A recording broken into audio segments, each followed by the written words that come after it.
बिहार की राजनीति और समाज इस समय एक ऐसे चौराहे पर खड़े नजर आते हैं जहां हर फैसला सिर्फ सत्ता के गलियारों तक सीमित नहीं रहता, बल्कि आम आदमी की रोजमर्रा की जिंदगी को सीधे प्रभावित करता है।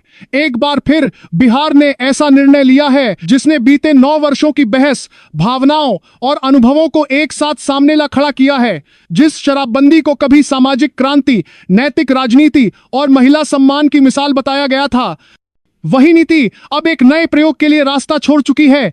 जनवरी 2026 की शुरुआत होते होते यह साफ हो गया कि बिहार अब पूर्ण प्रतिबंध के दौर से निकलकर नियंत्रित और विनियमित शराब व्यवस्था के नए युग में प्रवेश कर चुका है। सरकार का कहना है कि यह फैसला किसी दबाव, मजबूरी या राजनीतिक लाभ के लिए नहीं लिया गया, बल्कि जमीनी हकीकत को स्वीकार करने की कोशिश है। मुख्यमंत्री ने दो टूक कहा कि कोई भी नीति तभी तक कारगर होती है जब तक वह समाज और प्रशासन दोनों के लिए संतुलन बना सके। शराबबंदी के शुरुआती सालों में इसके सकारात्मक परिणाम सामने आए।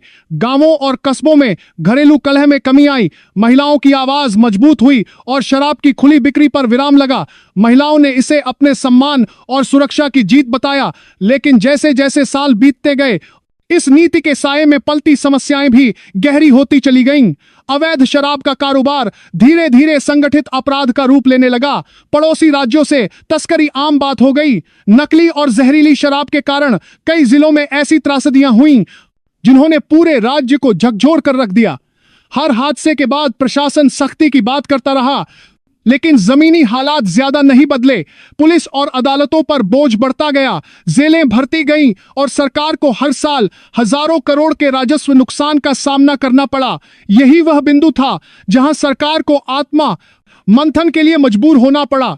सरकार ने स्वीकार किया कि शराबबंदी ने शराब को खत्म नहीं किया, बल्कि उसे कानून की नजर से दूर धकेल दिया। नतीजा यह हुआ कि नियंत्रण की जगह अराजकता ने ले ली।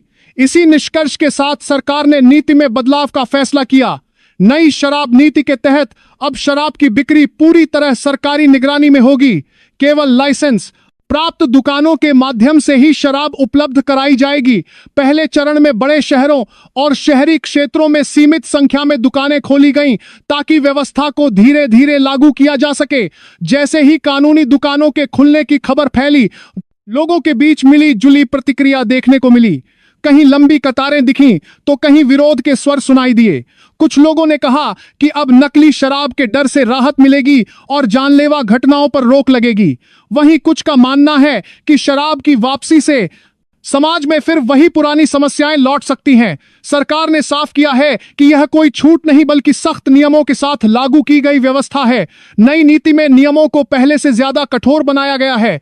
नाबालिगों को शराब बेचने पर कड़ी सजा का प्रावधान है।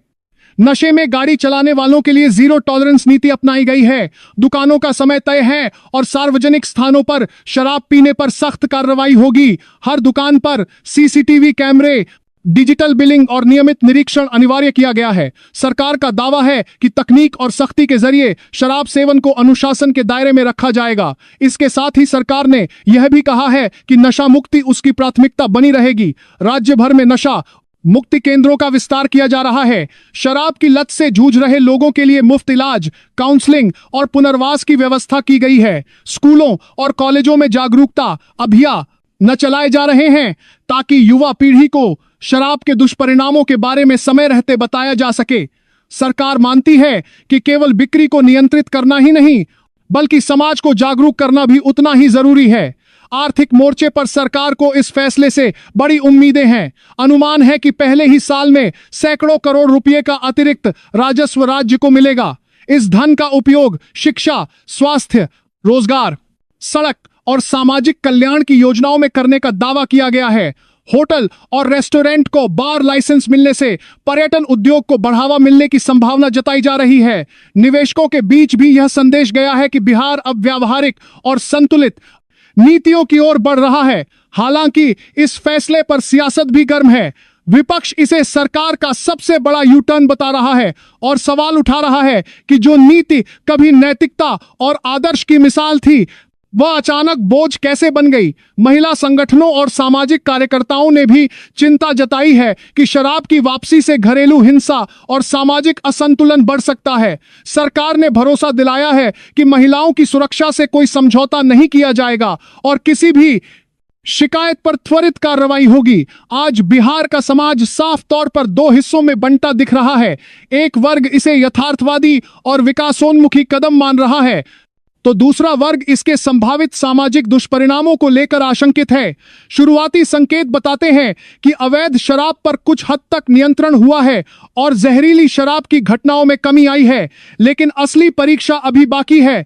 आने वाला समय बताएगा कि सरकार नियमों को कितनी ईमानदारी और सख्ती से लागू कर पाती है। फिलहाल बिहार एक नए प्रयोग के दौर में है। यह प्रयोग सफल होता है या नहीं, यह सिर्फ कानून से नहीं बल्कि प्रशासनिक इच्छा शक्ति और सामाजिक जिम्मेदारी से तय होगा। अगर संतुलन बना रहा तो बिहार आर्थिक रूप से मजबूत होगा और समाज में अनुशासन भी कायम रहेगा। लेकिन अगर ढिलाई हुई तो वही पुरानी चुनौतियां नए रूप में सामने आ सकती हैं। आज बिहार नियंत्रित शराब नीति के एक नए अध्याय की शुरुआत कर चुका है, जहां इस फैसले का अंतिम मूल्यांकन समय और जनता दोनों मिलकर करेंगे।